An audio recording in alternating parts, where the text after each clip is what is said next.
എല്ലാവർക്കും നമസ്കാരം. എൻ്റെ പ്രാർത്ഥനാ സ്ഥലമാണിത്. എൻ്റെ വാസനാശക്തികൾ ഇവിടെയാണ് ഇരിക്കുന്നത്. ഇവിടെ ഇരുന്നു കൊണ്ടാണ് ഞാൻ നക്ഷത്രഫലം പറയുന്നത്. എല്ലാവർക്കും നമസ്കാരം. ഞാൻ നക്ഷത്രഫലത്തെക്കുറിച്ച് പറയാനല്ല ഇപ്പോൾ വന്നിരിക്കുന്നത്. ദൈവവിശ്വാസവുമായി ബന്ധപ്പെട്ട് കുറച്ച് കാര്യങ്ങൾ നിങ്ങൾക്ക് പറഞ്ഞു തരാൻ വേണ്ടി മാത്രമാണ് വന്നിരിക്കുന്നത്. അത് എന്തിനാണെന്ന് പറഞ്ഞു കഴിഞ്ഞാൽ, നമ്മുടെ ഈ നാട്, നമ്മുടെ ഈ സമൂഹം എങ്ങോട്ട് പോകുന്നു എന്ന് നിങ്ങൾ സ്വയം ചിന്തിച്ച് നോക്കിയാൽ മതി. വളർന്നു വരുന്ന പുതിയ തലമുറയിൽപ്പെട്ട കുട്ടികൾ ഏത് വഴിക്കാണ് സഞ്ചരിക്കാൻ നോക്കിയാൽ മതി. ദൈവവും അസുരനും ഇങ്ങനെ രണ്ട് ഭാഗങ്ങളാണ് നമുക്കുള്ളത്. അത് സത്യമാണോ അല്ലയോ എന്നുള്ളത് അവരവരുടെ ജീവിതത്തിൻ്റെ അനുഭവങ്ങളുടെ വെളിച്ചത്തിൽ സ്വയം നിങ്ങൾ മനസ്സിലാക്കേണ്ട കാര്യമാണ്. ഞാൻ പറയുന്നത് നിങ്ങൾക്ക് മനസ്സിലാവുന്നുണ്ടോ? അതായത് അസുരൻ എന്ന് പറയുന്നത് നമ്മൾ കണ്ടിട്ടില്ല, നമ്മൾ ഒരു കേട്ടറിവാണ്. ഇനി ആ കേട്ടറിവ് തന്നെ ഞാൻ സംസാരിക്കാം. ആ കേട്ടറിവ് വെച്ചിട്ട് ഞാൻ പറയുകയാണ്. നമ്മൾ അസുരൻ എന്ന് പറയുന്ന ആ ശക്തി സാക്ഷാൽ മഹാദേവനോട് പോലും യുദ്ധം ചെയ്യാൻ പോയിട്ടുണ്ട്. ആ അസുരൻ അറിയില്ല അയാൾ മരിക്കുമെന്ന്. ആ മഹാദേവനെ വെല്ലുവിളിക്കും. എന്താ, നിന്നെ ഞാൻ കൊല്ലും മഹാദേവ എന്നാ പറയുന്നത്. മഹാദേവൻ ചിരിക്കും. കാരണം മഹാദേവൻ അറിയാം ഇവൻ്റെ മരണം അടുത്തു എന്ന്. അവനെ രക്ഷപ്പെടാനും അവൻ്റെ ആ മോശം പ്രവൃത്തിയിൽ നിന്ന് പിന്തിരിയുന്നതിന് വേണ്ടി അവന് പല അവസരങ്ങളും കൊടുക്കും, ഉപദേശിക്കും. പക്ഷെ അവൻ കേൾക്കില്ല. അവസാനം ഒരു മരണം ഉണ്ടാകുന്നു. അതിനോരോ കാരണങ്ങളുണ്ടാവും. ഞാനീ പറയുന്നതിൻ്റെ അർത്ഥം എന്താണെന്ന് നിങ്ങൾക്കറിയാവോ? ഈ അസുരൻ എന്ന് പറയുന്ന ശക്തി അന്നും നമ്മൾ കണ്ടിട്ടുള്ളതാണ്. പുരാണങ്ങളിലൊക്കെ നമ്മൾ കണ്ടിട്ടുണ്ട്. അതായത് അന്ന് ജീവിച്ചിരിക്കുന്ന മനുഷ്യരോട് പോലും പറയുന്നത്, എൻ്റെ വഴിയേ വാ, ഞങ്ങൾ നിങ്ങളെ സംരക്ഷിക്കും, എൻ്റെ വഴിയേ വാ, ദൈവമില്ല, ഇത് കള്ളമാണ്, മഹാദേവൻ മായാജാലം ചെയ്യുന്നയാളാണ്, നിങ്ങളെ പറ്റിക്കുന്ന ആളാണ് എന്നാണ് പറഞ്ഞു കൊടുക്കുന്നത്. ആ വഴിയെ കുറച്ച് പേര് പോകും, മഹാദേവൻ്റെ വഴിയും കുറച്ച് പേര് വരും. അസുരൻ്റെ പിറകെ പോകുന്നവർക്ക് എന്താ സംഭവിക്കുന്നത്? നാശം. അവസാനം അസുരൻ്റെ വാക്ക് കേട്ട് പോകുന്നവർക്കും നാശം സംഭവിക്കുമ്പോൾ രക്ഷ എടുക്കുന്ന എവിടെയാ? മഹാദേവൻ്റെ അടുത്താണ് രക്ഷ എടുക്കുന്നത്, അല്ലെങ്കിൽ ദേവിയുടെ അടുത്ത്, അല്ലെങ്കിൽ ഭഗവാൻ വിഷ്ണു. അങ്ങനെ ഓരോ ശക്തികളുടെ അടുത്ത്. അതിനർത്ഥം എന്താണ്? ഇപ്പോൾ ദൈവമില്ല എന്ന് ഘോരം പ്രസംഗിക്കുന്ന ആൾക്കാരില്ലേ? മുൻപങ്ങ് നമ്മൾ കണ്ടിട്ടില്ലല്ലോ ഇത്രയും ആൾക്കാരെ, ഇപ്പോഴല്ലേ കാണുന്നത്. ഇനി ദൈവമില്ല എന്നവർ പറയുന്ന ഭാഗത്തിൽ ഞാൻ അംഗീകരിക്കുന്നു. ദൈവമില്ല, ഞാനിത് പ്രൂവ് ചെയ്യാനും പോകുന്നില്ല. ദൈവമില്ല.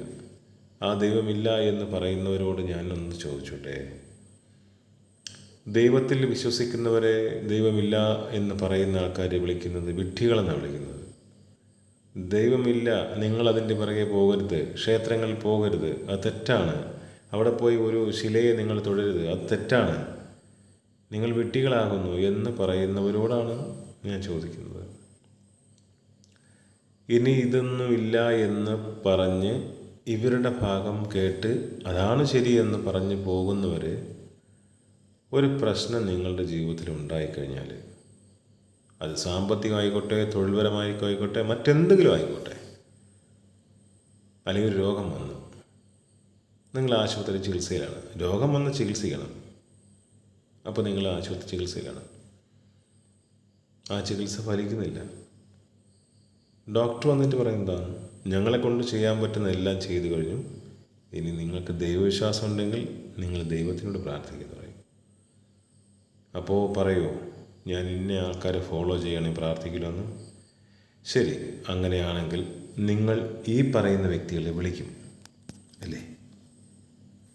ആ വിളിക്കുമ്പോൾ അവരെന്താ പറയുന്നത്? മെഡിക്കൽ സയൻസിനെ കുറ്റപ്പെടുത്തുമോ? നിങ്ങൾ അവസാനം വീണ്ടും ദൈവത്തിൽ വരും. ആശ്രയം ദൈവമാണ്.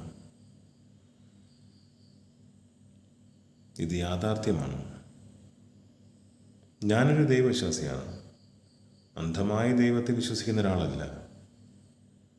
പക്ഷേ എൻ്റെ അനുഭവങ്ങളാണ് എന്നെ കൂടുതൽ ഒരു ദൈവഭക്തനാക്കി തീർത്തത്. ദൈവത്തെ ഞാൻ കൂടുതൽ അറിയാൻ തുടങ്ങിയതിന് ശേഷമാണ് ദൈവം എന്ന് പറയുന്ന ഒരു ശക്തി ഈ പ്രപഞ്ചത്തിലുണ്ടെന്നും അതിന് പ്രത്യേകിച്ച് രൂപമോ മണമോ നിറമോ ഒന്നും തന്നെ ഇല്ല എന്നും എനിക്ക് തിരിച്ചറിയാൻ പറ്റി. മഹാ അത്ഭുതമാണ്. നമ്മൾ കരുതും പോലെയൊന്നുമില്ല. ഒരുപാട് അനുഭവങ്ങൾ എനിക്കുണ്ട്. ഒരുപാട് അനുഭവങ്ങളുണ്ട് എൻ്റെ ജീവിതത്തിൽ. ഞാനിപ്പോൾ ഭയങ്കരമായി അന്ധമായി വിശ്വസിക്കുന്ന ഒരാളെന്നല്ല പറയുന്നത്, എങ്കിലും നല്ലൊരു ദൈവവിശ്വാസിയാണ്. കഴിയുന്നത് ഞാൻ എല്ലാവരെയും ഉപദേശിക്കാറുണ്ട്, തിരുത്താറില്ല, ഉപദേശിക്കാറുണ്ട്. ഭഗവാൻ കൃഷ്ണൻ തന്നെ പറഞ്ഞിട്ടുണ്ട്, ഒരാളുടെ വിശ്വാസം അടിച്ചേൽപ്പിക്കപ്പെടേണ്ടതല്ല, സ്വയം അവന് വിശ്വസിക്കേണ്ടതാണ്. അപ്പം നിരീശ്വരവാദികൾ ചോദിക്കുന്നത്, നിങ്ങൾ ക്ഷേത്രത്തിൽ പോയാൽ നിങ്ങൾക്ക് അവിടുന്ന് പണം കിട്ടുമോ ജീവിക്കാനുള്ള? നിങ്ങൾ ജോലി ചെയ്താലേ കിട്ടത്തുള്ളൂ. തീർച്ചയായിട്ടും. അതും ഭഗവാൻ കൃഷ്ണൻ എന്താ പറഞ്ഞിരിക്കുന്നത്? എന്താണ് പറഞ്ഞിരിക്കുന്നത്? നിങ്ങൾ ഒരു ഇരുട്ട് മുറിയിൽ ഇരുന്ന് വിളക്ക് കത്തിച്ച് അവിടെ ഇരുന്ന് നിങ്ങൾ പ്രാർത്ഥിക്കുക അല്ല വേണ്ടത്. നിങ്ങൾ ആ പ്രാർത്ഥന കഴിഞ്ഞ് പുറത്തിറങ്ങി വാ എന്നാണ് പറയുന്നത്. നിങ്ങൾ നിങ്ങളുടെ കർമ്മം ചെയ്യൂ. നിങ്ങൾക്ക് ഞാൻ മാർഗം കാണിച്ചു തരും. നിങ്ങൾക്ക് ആരോഗ്യവും തരും. നിങ്ങൾ ജോലി ചെയ്യുക.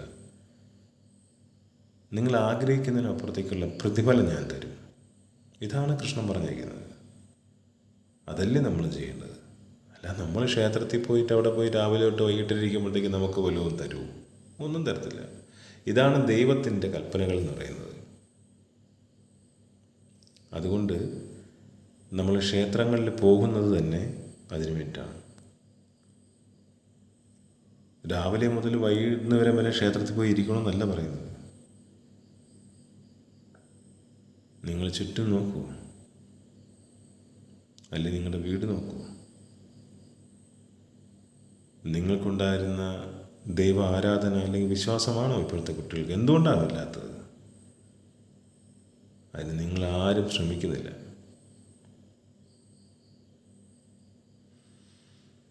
ഇതാരെയും കുറ്റപ്പെടുത്തിയിട്ട് കഥയില്ല. ക്ഷേത്രങ്ങളിൽ പോകണം. ഭഗവാൻ കൃഷ്ണൻ പറയുന്ന പോലെ അടിച്ചേൽപ്പിക്കപ്പെടേണ്ടതല്ല വിശ്വാസം എന്ന് പറയുന്നത്, അനുഭവങ്ങളാണ്. ഏതൊന്നാണ് ഇല്ല എന്ന് നിങ്ങൾ തർക്കിക്കുന്നത്, നിങ്ങൾ അതിനെ തന്നെ കുറ്റപ്പെടുത്തുന്നു. ഏതൊന്നില്ല എന്ന് നിങ്ങൾ സമർത്ഥിക്കാൻ ശ്രമിക്കുമ്പോഴും അതുതന്നെ നിങ്ങൾ ആവർത്തിക്കുന്നു. അതിനർത്ഥം എന്താ? ഇല്ലാത്തതിനെപ്പറ്റി ആരും ചർച്ച ചെയ്യില്ല. അപ്പോൾ ഉണ്ട് എന്ന് നിങ്ങൾക്കും അറിയാം.